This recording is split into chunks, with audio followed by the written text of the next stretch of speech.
안녕하십니까, 노선호입니다. 12월 7일 수요일입니다. 주식시장이 좀처럼 반전의 기회를 찾지 못하고 있습니다.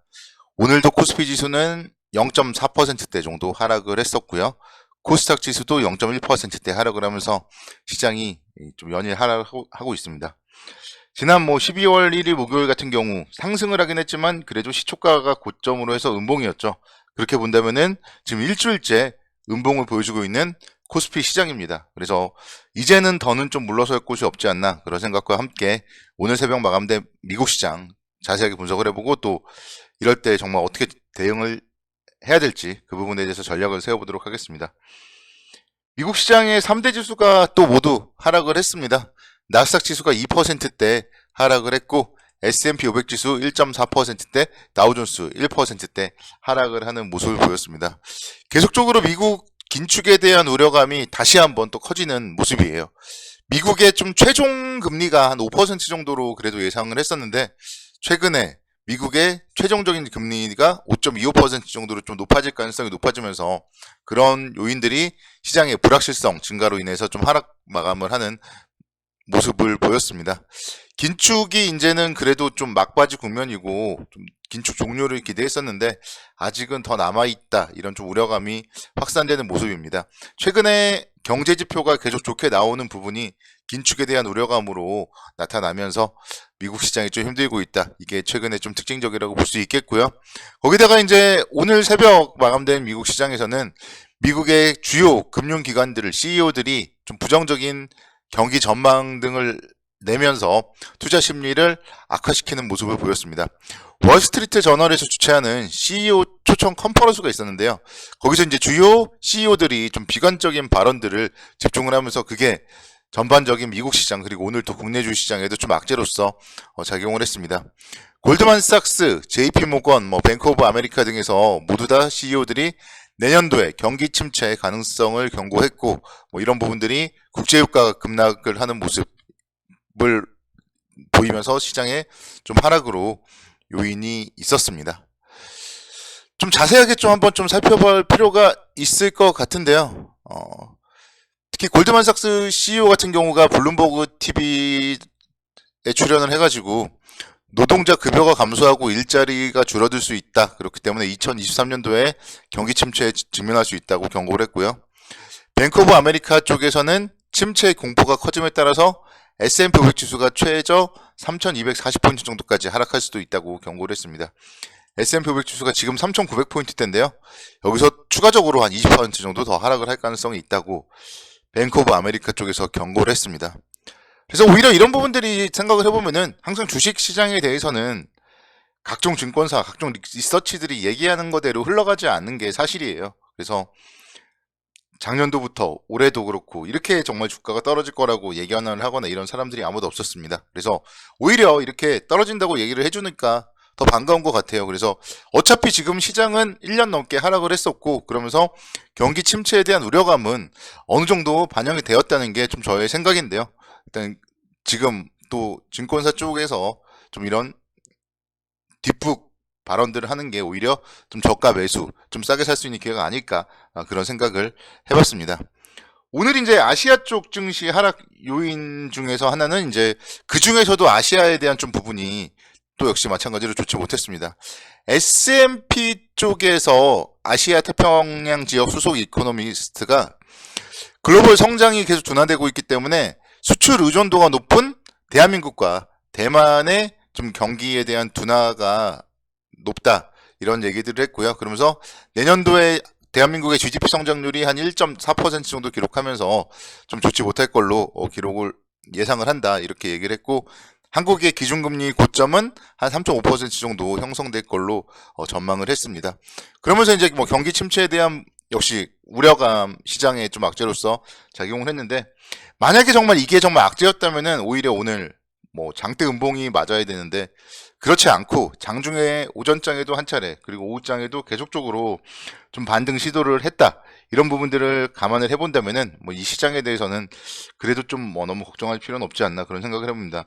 오늘 오전장에도 분명 반전의 기회를 잡았고요. 오후장에도 또다시 반전의 기회를 잡았어요. 그 이후에 이제 장 막판에 또 좀 흘러내린 게 좀 아쉽긴 하지만 그래도 시장이 좀 더 내리기는 싫다 그런 신호를 오늘 보여줬다 이렇게도 말씀을 드릴 수가 있겠습니다.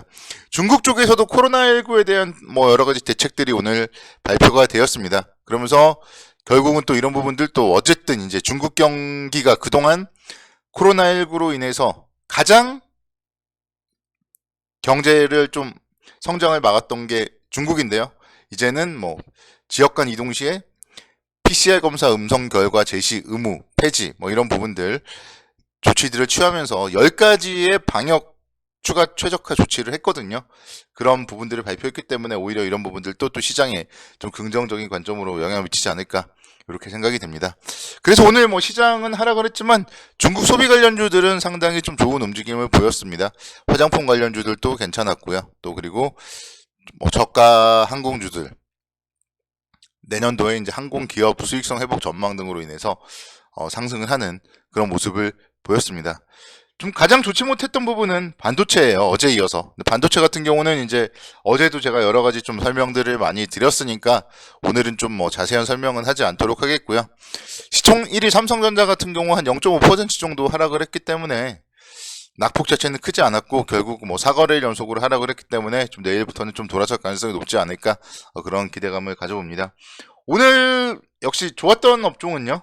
유통업종입니다. 소매 유통업종. 어제 이제 이마트가 상당히 좀 큰 폭의 상승을 하면서 제가 말씀을 드리다가 이제 뭐 방송 시간 관계상 마무리를 잘 못했는데 어제 이마트 같은 경우는 상당히 좀 좋은 움직임 7%대까지 상승을 했었고 오늘 뭐 0.6% 정도 양호한 조정을 보였고요.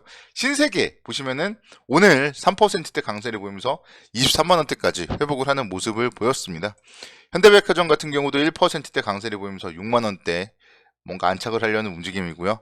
롯데쇼핑도 무려 5%대 강세 상당히 좀 장대 양봉을 보이면서 그동안 좀 힘겨웠던 기업일수록 이렇게 상승을 할 때 어제 이마트도 그렇고 오늘 롯데쇼핑도 그렇고 뭔가 한풀이 하듯이 좀 상승을 하는 게 최근의 특징이지 않나 그런 생각을 해봤습니다.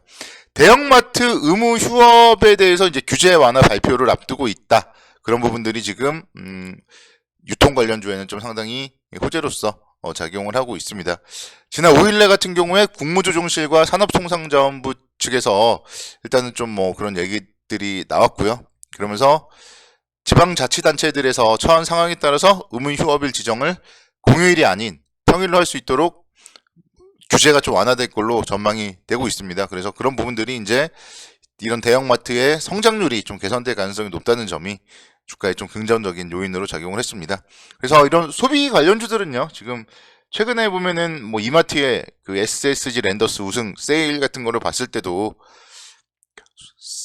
뭐 제품만 맞으면 가격만 맞으면은 살려는 소비자들은 많습니다. 그래서 그런 부분들을 감안을 해보면은 좀 국내 대한민국의 경제 뭐 안 좋다 하지만 사실 먹을 거는 다 먹고 놀러 다닐 거는 다 놀러 다니는 게 대한민국 국민입니다. 그렇기 때문에 이런 소비 관련주들에 대해서는 내년도에 계속적으로 좀 관심 있게 지켜봐야 되지 않을까 이렇게 말씀드리겠습니다. 오늘 가장 이제 좀 안 좋았던 업종 중에 하나는 정유 관련주예요. S51이 2%대 약세를 보였고 GS 같은 경우도 1.9%대 약세를 보였습니다. 그래서 정유 관련주의 약세의 원인은 당연히 경기 침체에 대한 우려 그리고 그에 따른 국제유가의 급락입니다. 국제유가가 상당히 좀 좋지 못하게 하락을 했어요. 그래서 그런 부분들이 시장의 악재로서 작용을 했는데 WTI 기준으로 어느덧 배럴당 74달러까지도 하락을 했어요. 그래서 국제유가가 지금 지난 금요일부터 연일 좀 이렇게 하락을 하고 있는 모습이 정유주들의 결국 좀 악재로서 작용을 하고 있는데 저는 이런 말을 드리고 싶어요. 이런 말씀을. 주식시장 정말 경기 침체로 인해서 더 떨어질 것 같으면은 주식을 뭐 다 파시고요. 그게 아니고 저의 의견대로 시장 결국은 경기 침체는 반영을 했고 회복을 할 것 같다. 이런 의견에 동조하신다면은 정유주를 지금 오히려 좀 싸게 살 수 있는 기회가 아닌가 그런 생각을 합니다. 국제유가 WTI가 뭐 다시 한번 또 배럴당 80달러까지 충분히 회복을 할 수가 있고 어느 정도 계속적으로 뭐 유가가 급락을 하지는 않을 거기 때문에 정유주들 오히려 좀 저점 매수의 기회로서 활용을 하는 게 어떨까 그런 해안을 여러분들께 드리고 싶습니다. 그래서 시장이 어렵지만 이럴 때일수록 여러분들이 정말 역발상적인 그런 좀 마음을 가지고 저가 매수할 그런 업종 종목을 잘 탐구하셨으면 좋겠습니다. 내일도 힘내시고요. 성공 투자를 기원하겠습니다.